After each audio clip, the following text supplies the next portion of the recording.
We're having rain today, and our cool flower garden is partially planted.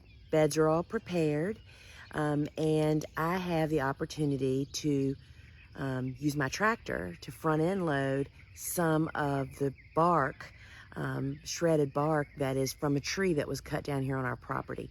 So can't really get the tractor in the garden, right?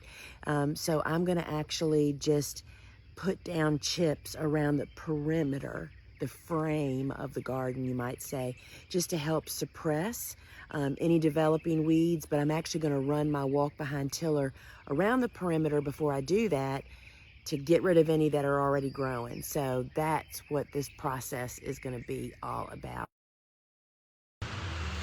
So I'm moving the irrigation out of the way and getting rid of those developing weeds, bringing in my mulch. And y'all, it's raining now as I'm saying this, and this is like the dream come true, right? Then I'm raking it out, being generous in my application.